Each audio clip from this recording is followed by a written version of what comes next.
6500 dirhams, അതായത് നാട്ടിലെ 1,69,000 രൂപ. ഇതായിരുന്നു എൻ്റെ 10 ദിവസത്തെ ചൈനീസ് യാത്രയ്ക്ക് എനിക്ക് ഓൾ ഇൻക്ലൂസീവ് ആയിട്ട് വന്നിട്ടുള്ള കോസ്റ്റ്. നിങ്ങൾ ചൈനയിലേക്ക് ഒരു യാത്ര പ്ലാൻ ചെയ്യുകയാണെങ്കിൽ എത്ര കോസ്റ്റ് വരും എന്ന് അറിയണമെന്നുണ്ടെങ്കിൽ ഈ വീഡിയോ നിങ്ങൾ ഫുള്ളായിട്ട് കണ്ടാൽ മതി. ആദ്യമേ പറയാം, ഞാനൊരു പാക്കേജ് എടുത്തിട്ടല്ല പോകാറുള്ളത്, ഞാനിതെല്ലാം സെൽഫായിട്ടാണ് പ്ലാൻ ചെയ്യുന്നത്. അപ്പോൾ നമുക്ക് വീഡിയോയിലേക്ക് കിടക്കാം. വിസ മുതൽ എല്ലാ ഡീറ്റെയിൽസും ഇതിനകത്ത് ഇൻക്ലൂഡഡ് ആണ്, ഒന്നും മിസ് ചെയ്തിട്ടില്ല. ടോട്ടൽ കോസ്റ്റ് ആണ് ഈ പറയാൻ പോകുന്നത്. ഞാൻ ദുബായിൽ നിന്ന് യാത്ര ചെയ്തുകൊണ്ട് തന്നെ ഞാൻ ദിർഹംസിലാണ് പറയുന്നത്. അതിന്റെ ഇന്ത്യൻ വേരിയേഷൻ കൂടെ കാണിച്ചു തരാം. ആദ്യം നമുക്ക് വിസയിൽ നിന്ന് സ്റ്റാർട്ട് ചെയ്യാം. ഞാൻ ദുബായിൽ ഇവിടെ VFS അടുത്ത് വിസ അപ്ലൈ ചെയ്ത് 312 ദിർഹംസാണ് എനിക്ക് വന്ന കോസ്റ്റ്. അതിന്റെ സെപ്പറേറ്റ് ആയിട്ടുള്ള ഒരു വീഡിയോ ഞാൻ എൻ്റെ പ്രൊഫൈലിൽ വേറെ ചെയ്തിട്ടുണ്ട്, എങ്ങനെയാണ് വിസ അപ്ലൈ ചെയ്യാന്നുള്ളത്. രണ്ടാമത് നമുക്ക് മേജറായിട്ട് കോസ്റ്റ് വരുന്നത് ഫ്ലൈറ്റിനാണ്. ഇപ്പോഴത്തെ കണ്ടീഷനിൽ ഡയറക്റ്റ് ഇവിടെ നിന്നുള്ള ഫ്ലൈറ്റുകൾ വളരെ കുറവാണ്. അതുകൊണ്ട് തന്നെ ഞാൻ ബഹ്റൈനിന്റെ ഗൾഫ് എയർ വഴി ബഹ്റൈൻ കണക്ട് ചെയ്തിട്ടാണ് പോയതും തിരിച്ചു വന്നതും.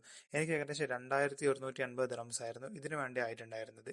പിന്നീട് ഞാൻ അവിടെ ഏകദേശം 6 സിറ്റികൾക്കിടയിൽ ട്രാവൽ ചെയ്തിട്ടുണ്ട്. ഞാൻ ഗങ്സുവിൽ നിന്ന് ഷെൻസനും പിന്നെ ചോങ്കിങ്ങും സങ്ജാജിയെ ബീജിങ് ഷങ്ഹായ് പോലുള്ള മേജർ സിറ്റീസിന്റെ ഇടയിലൊക്കെ ബുള്ളറ്റ് ട്രെയിൻ ആയിരുന്നു എടുത്തിട്ടുണ്ടായിരുന്നത്. ഒരു ഡൊമസ്റ്റിക് ഫ്ലൈറ്റും എടുത്തിട്ടുണ്ടായിരുന്നു.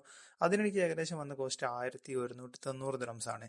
പിന്നീട് ഇതിന്റെ ട്രാവലിന്റെ ഭാഗമായിട്ട് ഞാൻ ഇൻഷുറൻസ് എടുത്തിട്ടുണ്ടായിരുന്നു 68 ദിർഹംസിന്. അതുപോലെ തന്നെ ഒരു സിം കാർഡ് Trip.com നിന്ന് എടുത്തിട്ടുണ്ടായിരുന്നു 40 ദിർഹംസിന്.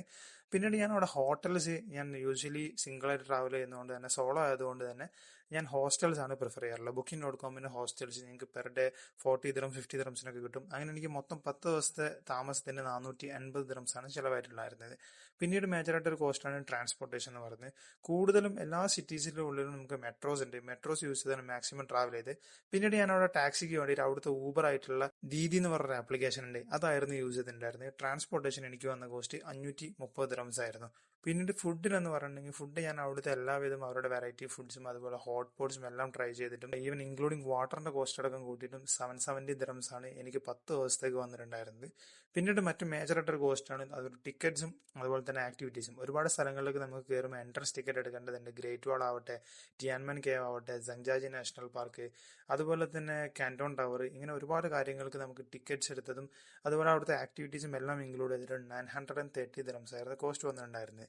ഇതാണ് എൻ്റെ ഓവറോൾ വന്നിട്ടുണ്ടായിരുന്ന ടോട്ടൽ കോസ്റ്റുകൾ. ഇതിൽ ഞാൻ ഒന്നും മിസ്സാക്കിയിട്ടില്ല. എൻ്റെ പേഴ്സണൽ പർച്ചേസ് വെച്ച് വെച്ചാൽ 6500 ദിർഹംസ് ആയിരുന്നു വന്നിട്ടുണ്ടായിരുന്നത്. ഏകദേശം 1,70,000 അടുത്ത് വരും. China is an amazing destination. ചൈനയുടെ എൻ്റെ ഐറ്റിനറി ഞാൻ മറ്റൊരു വീഡിയോയിൽ പറയാം. അതുപോലെ തന്നെ ചൈനയിലേക്ക് പോകുമ്പോൾ ശ്രദ്ധിക്കേണ്ട കാര്യങ്ങളും കുറച്ച് ആപ്ലിക്കേഷൻസ് ഒക്കെ ഇൻസ്റ്റാൾ ചെയ്യേണ്ടതുണ്ട്. മറ്റൊരു വീഡിയോയിൽ അതുമായിട്ട് വരാം. ഇപ്പോൾ ഇതുപോലത്തെ വീഡിയോസിന് വേണ്ടി പേജ് ഫോളോ ചെയ്ത് വെച്ചോളൂ.